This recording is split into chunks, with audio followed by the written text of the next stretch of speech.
Welcome to first ever Arcteq webinar Wednesday. What you will see now is a recording, but I will be here present to answer your questions over the chat tool.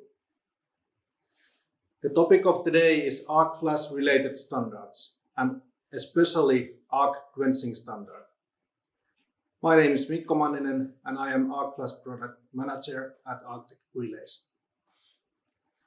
Okay, let's move on to presentation.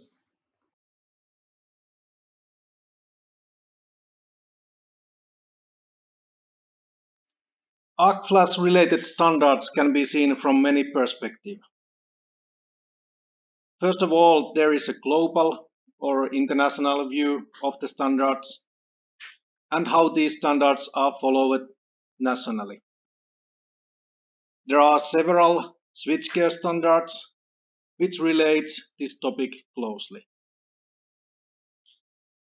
Nowadays, more standards have been launched to carry out PPE, personal protective equipment, and then of course product and product integration standards.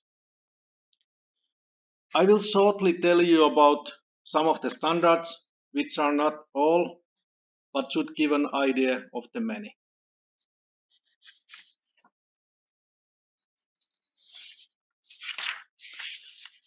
From international perspective, the International Electrotechnical Commission, IEC, is the world's leading organization that prepares and publishes international standards for all electrical, electronic, and related technologies.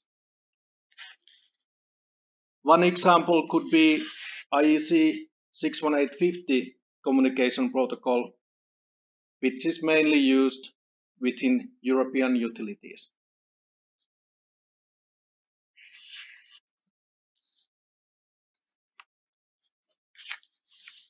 UL, formerly known as Underwriters Laboratory,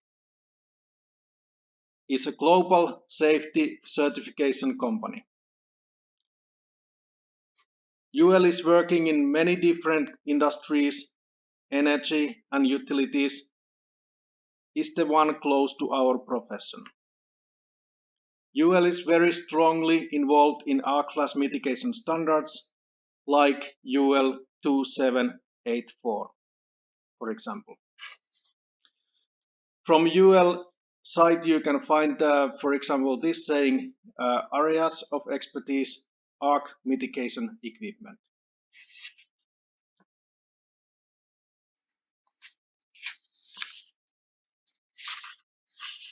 Probably the best known Arc Flash guidelines and standards are these ones.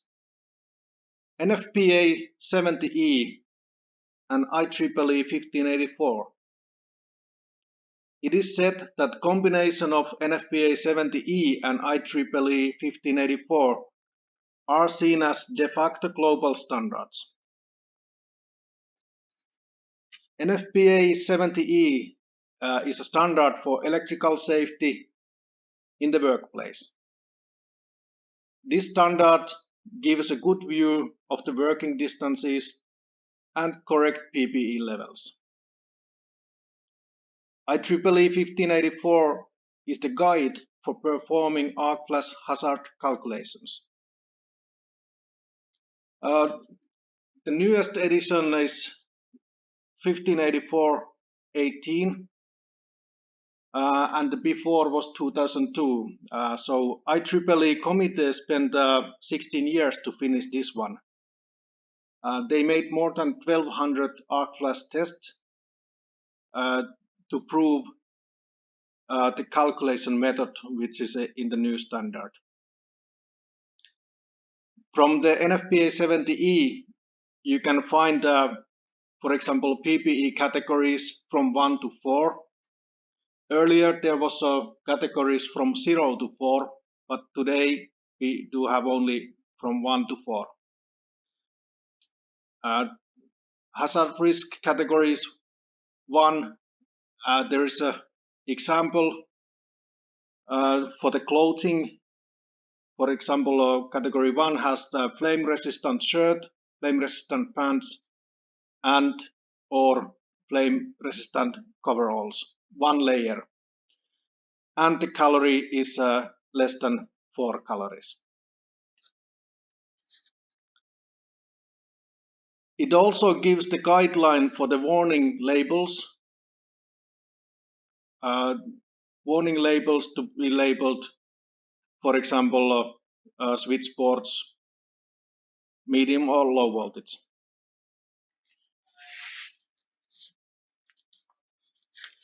It was shortly from the global view. Then I will say a few words of the European standards. CENELEC is the European Committee for Electrotechnical Standardization and is responsible for standardization in the electrotechnical engineering field. And from this table, you can see that IEC is the global level, international level standardization committee, and this European CENELEC is the member of the IEC. Then we have the national level, which is in Finland. It's called SESCO. So SESCO is a member of CENELEC, and CENELEC is a member of IEC. And in Finland, the standards are provided by SFS. And here below, there is an example of the IEC 61850 standard.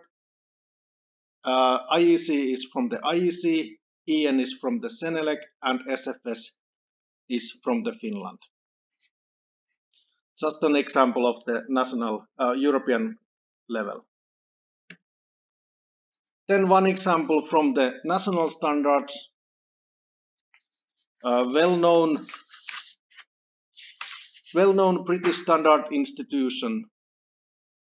As you probably noticed, British Standard Institution is UK member almost all of the European or international standardization organizations. It is a member directly, and last page the example shows that Finland have own member for telecom, own member for electrotechnical, and own for other standards. And British Standards Institution is a direct member for all of these. Arc Flash has been mentioned first time in the British Standard 7671 18th edition. It was mentioned these devices are slightly different than technology we provide. It is mainly for the household use, but it is seen that the Arc Flash is more and more starting to get a global standardization level. There's another national standard example here. It's called CSA, a Canadian Standards Association, which mentions Arc Flash training requirements, workplace electrical safety standard. These are just an examples of the national level standards.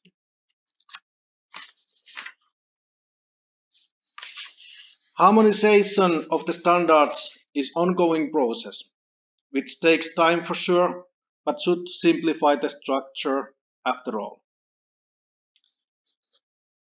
Here are some examples of the switchgear standards which do mention Arc Flash.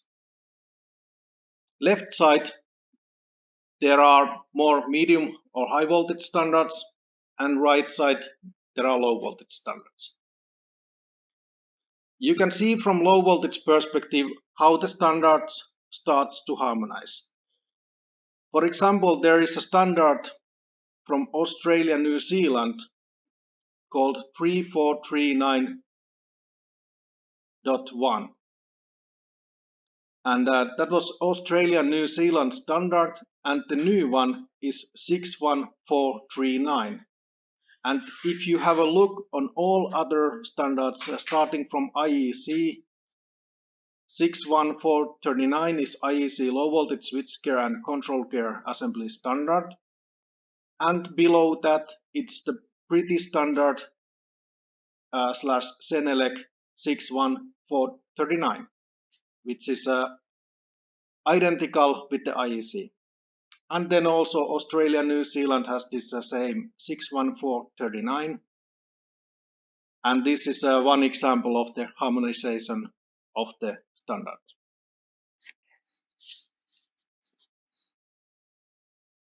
And all these standards do mention arc flash. It could be arc resistant, it could be arc flash equipment, or something similar.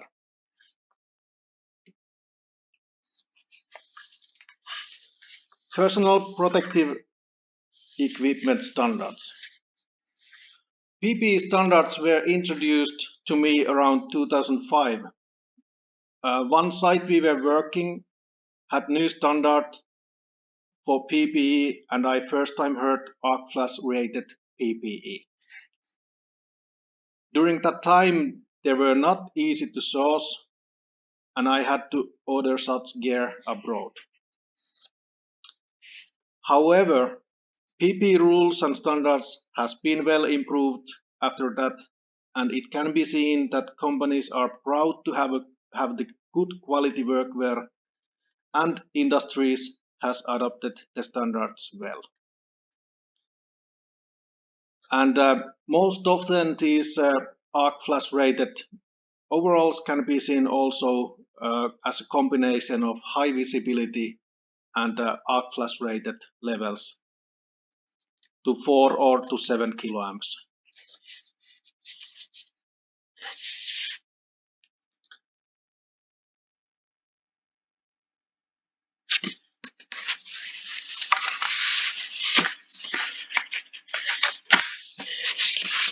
Arc flash product standards. UL 2748 is arc flash quenching standard, which do have close relation with IEC standard.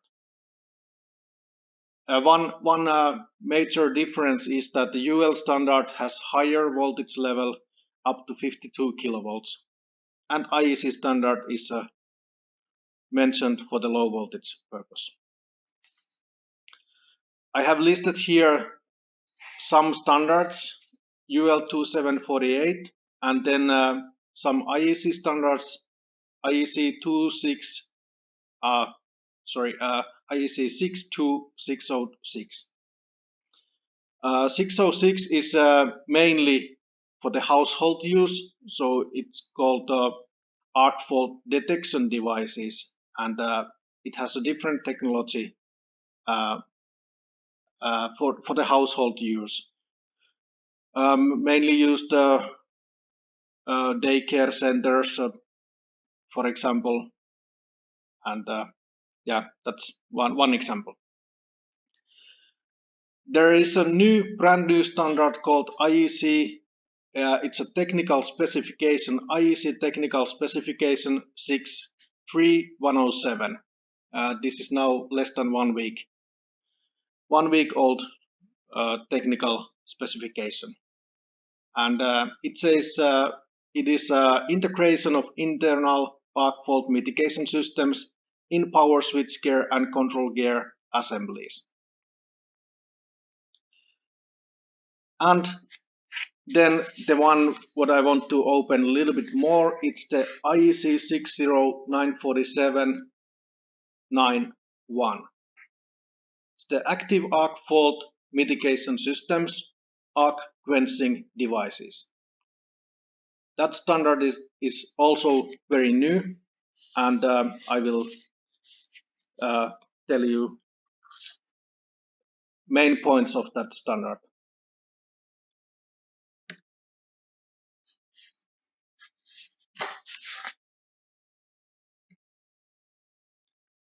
It is said in the standard, device intended to eliminate arc faults by creating a lower impedance current path in order to cause the arcing current to transfer to the new current path.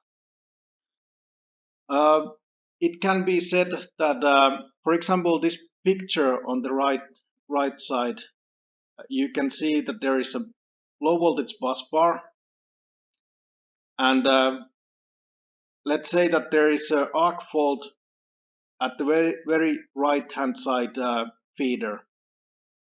If the arc fault is there, the lower impedance current path means that the quenching device will close very close to the incomer breaker. So that is the shortest low impedance current path, and the energy from the fault will transfer to the new current path. That is the idea generally. From standards, it is also mentioned that AQDs do not permanently carry current. The temperature rise requirements for the main circuit do not apply. So mainly this AQ1000 is, let's say in the picture, this AQD device is called AQ1000, and that circuit is open all the time. So the device doesn't carry current. So that's why the temperature rise requirements for the main circuit do not apply. There is one thing from the standard. There is a test 9.4.1 closing operation tests, one-time closing, and this test is only possible with resettable arc quenching device. I will tell you more about the resettable units later.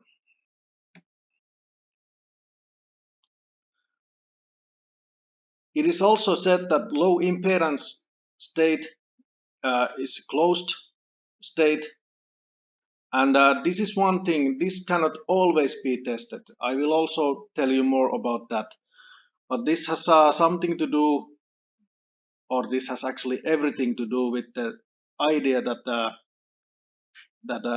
resettable can be tested, and one-time used equipment cannot be tested. Maximum operating time. In the standard, it is said that maximum operating time between receiving the triggering signal and the AQD steadily reaching the low impedance state. This means the mechanical movement of the device, not the total trip time. Standard also demands 17 different markings to be provided, either literature or the device itself. And these, some examples are, for example, maximum short circuit current, the voltage levels, etc.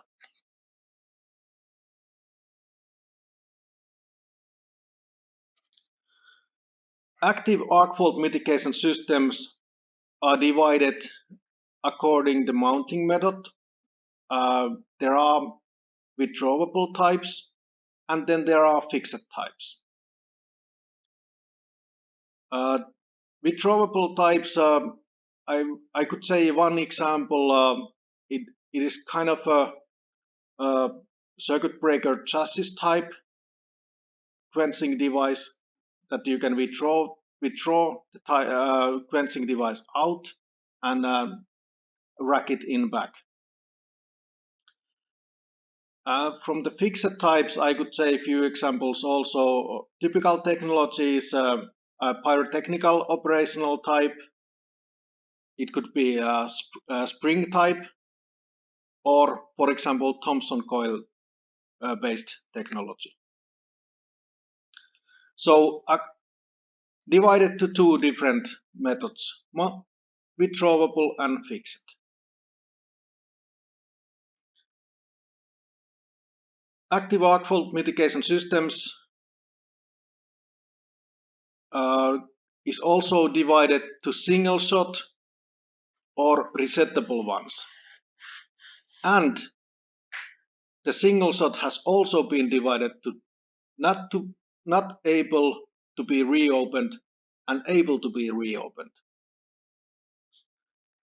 And not able to be reopened after operating means, for example, pyrotechnical types and, for example, spring operational types.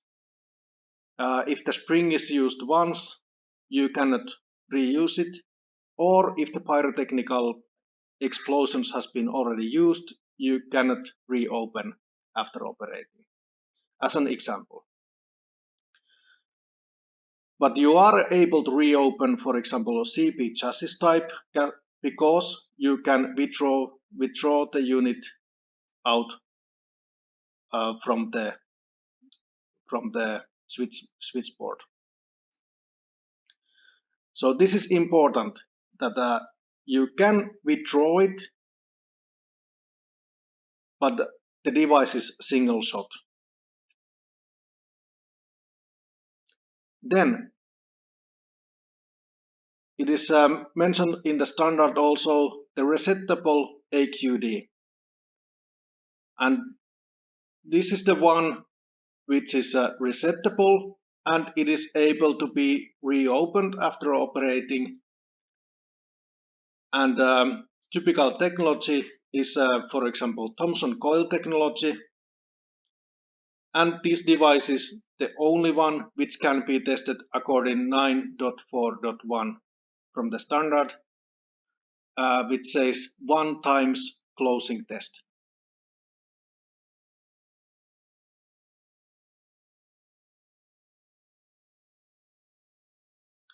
So divided according mounting method, withdrawable or fixed, single shot, not able to be reopened or able to be reopened, or resettable, able to be reopened.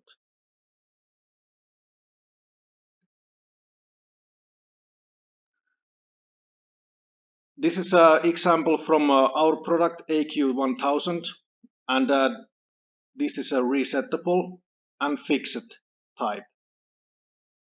So here is an example how the mounting can be made with the bolts, direct connection to copper, bus bars near the circuit breaker or the best location from the bus bar.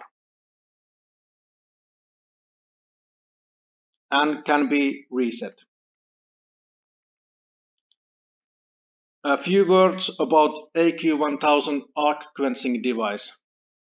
This ties up with Arcteq AQ100 Arc detection system, which means arc flash relays, arc flash point sensors, arc flash pressure sensors, arc flash fiber sensors, fiber loop sensors, and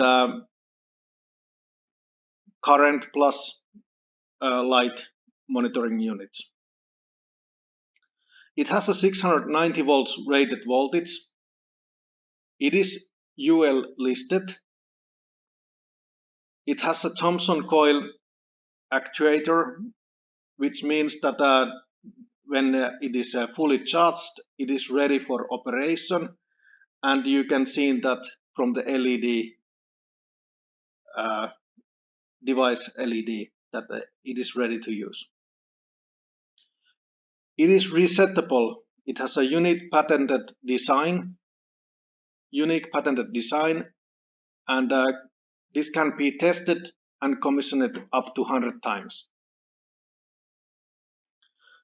Operating time, it's less than 4 milliseconds, and in here when we say operating time, it's the total time with the current sensing, with the light sensing, with the fiber signal to the unit, and with the mechanical closing time. So we want to give also this value. Standards demands to say operating time from the mechanical point of view, but we want to give also the total time for this. And the next one is the operating time according standard, which is less than 2 milliseconds. The unit itself has a full self-supervision, and it is tested according relay standards, IEC 60255.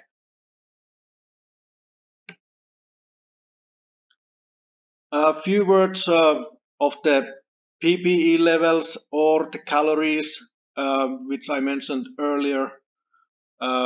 These values comes mainly from NFPA 70E or IEEE 1584. So the pictures on top and the values are mainly when a quenching unit is used. So it's not that much typical values. It's kind of always values that if the tripping time is less than 4 milliseconds, the energy is rough. It is calculated if you multiply magnitude of the fault and the duration of the fault. So there are two possible ways. You can lower the magnitude or you can lower the duration. And with the quenching unit, we will limit the duration of the fault to less than 4 milliseconds, and then the energy values are very, very much lower. I have seen quite many tests with this AQ1000, and also there are some real stories, real close calls, and sometimes when this quenching unit closes, it might be very difficult to find where the arc fault actually existed.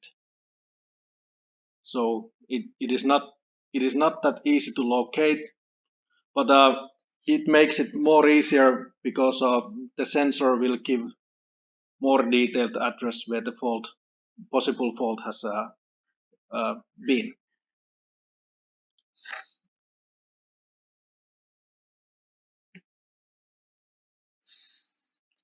AQ1000, it has an internal trip counter. It has a continuous temperature measurement and storage. It has an event register. I think that so far I know it is the only device in the world which has event register. It calculates running hours. There is a full self-supervision and capacitor management function.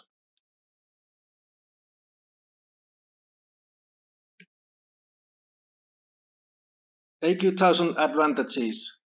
It is the only resettable low-voltage AQD on the market. All internal voltages, temperatures, capacitor status are continuously monitored, and data is stored in non-volatile memory.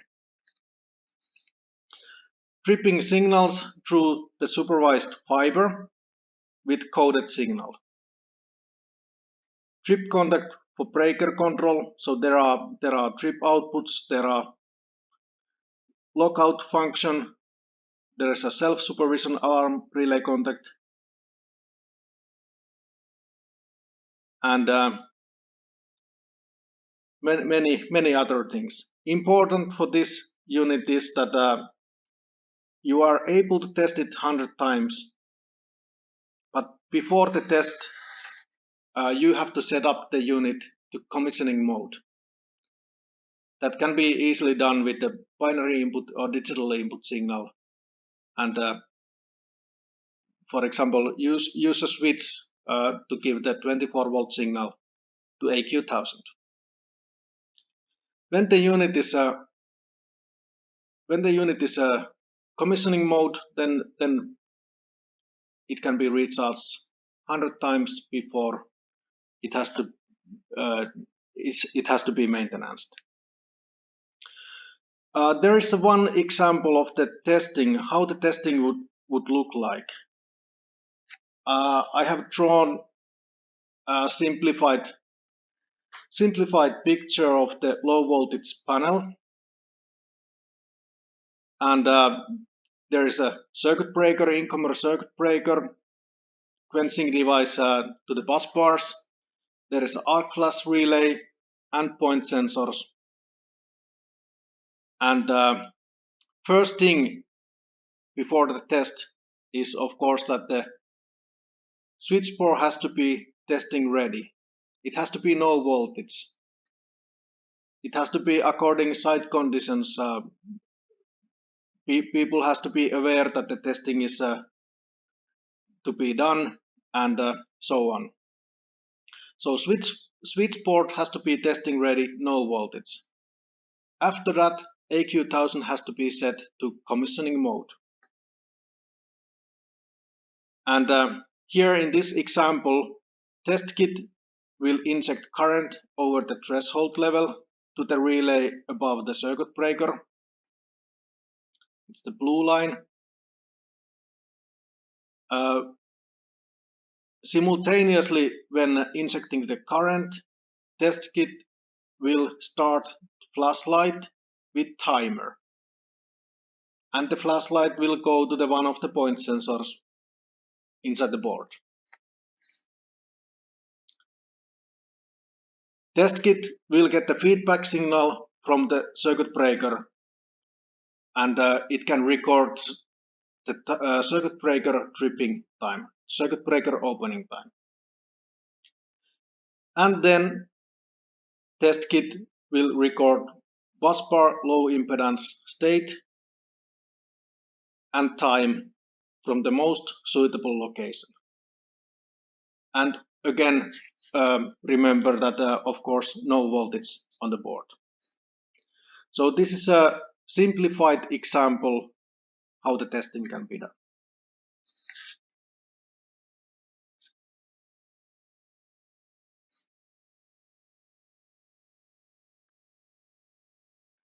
Yeah, that's all for this time. If you are interested, please send comments over the chat tool, and if you want to hear more, stay tuned and see you. Okay, this was the conclusion of the webinar. Thank you for attending and all the feedback you have given. The webinar Wednesday we continue next week with the topic Earth fault protection in distribution networks. You can sign up to the webinar at arcteq.fi. I thank you for attending and wish you a good day.